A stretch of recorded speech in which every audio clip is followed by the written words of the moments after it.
ম্যাথটি 34তম BCS এর লিখিততে আসা এবং প্রেলির জন্য যথেষ্ট ইম্পর্টেন্ট। প্রিয় শিক্ষার্থী, বলা হচ্ছে দুটি সংখ্যার গসাগু অন্তর লসাগু যথাক্রমে 12, 60 এবং 2448 সংখ্যা দুটি কত? প্রিয় শিক্ষার্থী ভাই বোনেরা, খুব সহজ সাবলীলভাবে অঙ্কটা চিন্তা করতে হবে। এখন আমরা যদি বলি যে ধরি সংখ্যা দুটি, অর্থাৎ গসাগু থেকে ধরবো, গসাগু যা আছে সেটার সাথে সামঞ্জস্য রেখে ধরতে হবে। তাহলে গসাগু আছে 12, তাহলে আমরা সংখ্যা দুটি 12x আর হচ্ছে 12y যদি ধরি, তাহলে এবার খেয়াল করেন বলা আছে সংখ্যা দুটির অন্তর হচ্ছে 60। তাহলে প্রশ্ন মতো আমরা কি লিখতে পারি প্রিয় শিক্ষার্থী ভাই বোনেরা? লিখতে পারি হচ্ছে যে 12x বিয়োগ হচ্ছে 12y ইকুয়াল টু 60। তাহলে এখান থেকে 12 কমন নিলে কত হবে প্রিয় শিক্ষার্থী? 5। এটা 1 নাম্বার সমীকরণ। আবার দেখেন সংখ্যা দুটির গসাগু লসাগু কত প্রিয় শিক্ষার্থী? সংখ্যা দুটির লসাগু হচ্ছে 12xy। ওকে, তাহলে লসাগু কত দেওয়া আছে?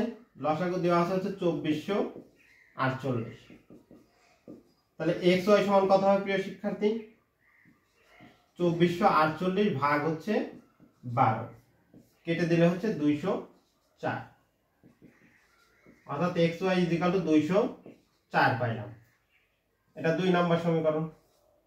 প্রিয় শিক্ষার্থী, এখন আমরা দেখেন জানি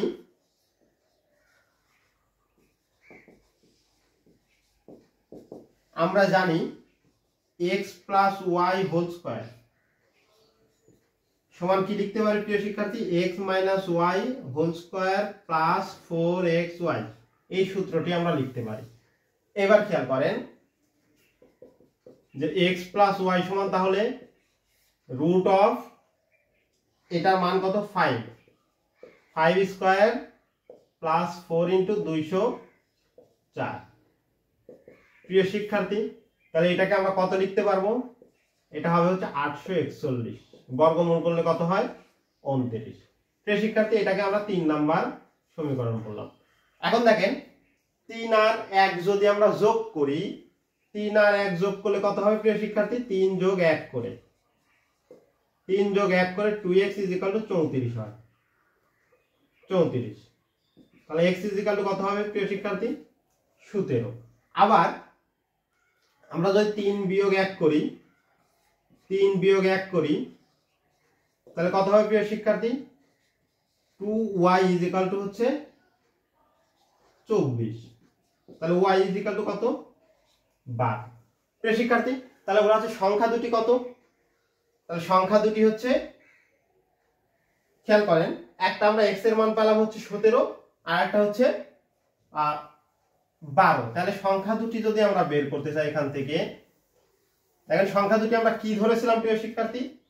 একটা ধরেছিলাম 12x আর একটা ধরেছিলাম 12y। তাহলে দেখেন 12x কে যদি x এর মানটা আমরা বসায় দিই, x এর মান হচ্ছে 17, তাহলে এটা গুণন করলে কত হবে প্রিয় শিক্ষার্থী? এইটা গুণন করলে হবে হচ্ছে 204।